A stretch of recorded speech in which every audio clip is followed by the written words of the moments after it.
मैया ये मन ही बंधन का कारण है, ये मन ही मुक्ति का कारण है, मन ही दुनिया में सारी दुर्गति करा देता है।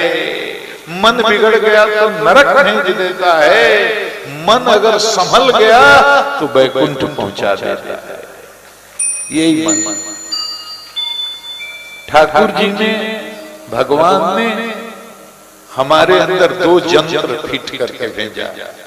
कोई वेद नहीं किया कि इस जाति के लोगों को देंगे, उस जाति के लोगों को नहीं देंगे, इस मजहब के लोगों को देंगे, उस मजहब के लोगों को नहीं देंगे, हिंदुस्तानी को देंगे लेकिन पाकिस्तानी को नहीं देंगे, ईरानी को देंगे लेकिन जापानी को नहीं देंगे। नहीं, जैसे ही आप मनुष्य शरीर में अवतरित हुए, आपके अंदर दो सूक्ष्म यंत्र फिट करके भेजा। एक का नाम मन है, एक का नाम बुद्धि है। ये मन सब प्राणियों में है, लेकिन बुद्धि केवल मनुष्य को भगवान ने दी।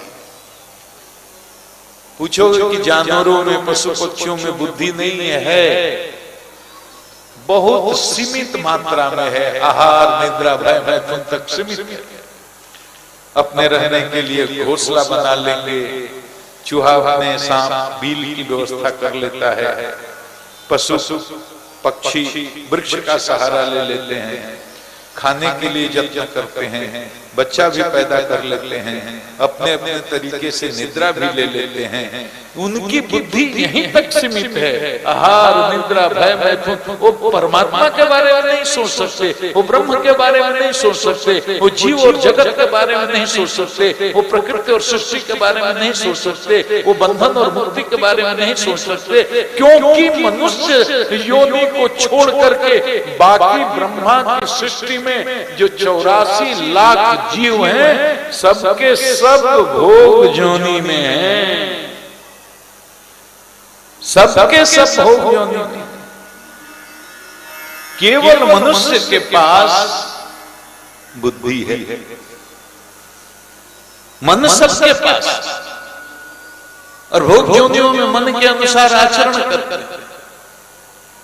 लेकिन हमारे पास भगवान ने बुद्धि दी। अब ये बुद्धि बिगड़ी हुई है। बुद्धि तमोगुणी हो सकती है, बुद्धि रजोगुणी हो सकती है, बुद्धि सतोगुणी हो सकती है। हमारी बुद्धि माई है, और तमोगुण, रजोगुण, सतोगुण तीनों माया के गुण हैं। और चूंकि हम माया के बंधन में हैं, इसलिए हमारी बुद्धि के भी 3 प्रकार हैं। तमोगुणी बुद्धि होगी, रजोगुणी बुद्धि होगी, सतोगुणी बुद्धि होगी।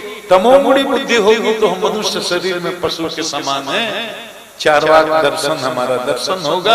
यावत् जीवेत सुखम जीवेत, ऋणम कृत्वा गतम पिबेत, भस्म भूतस्य देहस्य पुनरागमनम कुतः। खाओ पियो, खेत के लिए, खलिहान के लिए, गली के लिए, नली के लिए, कुत्ता के लिए, बिल्ली के लिए, भैंस के लिए, गधा के लिए, मूंछ के लिए, अहंकार की लड़ाई। ये रजोगुण में तो अहंकार इतना प्रचंड होता है कि पूरी दुनिया को कुचल देना चाहता है।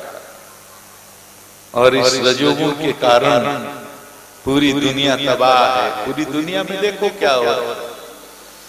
पूरी दुनिया भिड़ी हुई है। कहीं तंजानिया में युद्ध चल रहा है, कहीं रूस यूक्रेन में युद्ध चल रहा है, कहीं इजराइल और फिलिस्तीन में युद्ध चल रहा है। ये सब रजोगुण की अभिव्यक्ति है और कुछ नहीं है।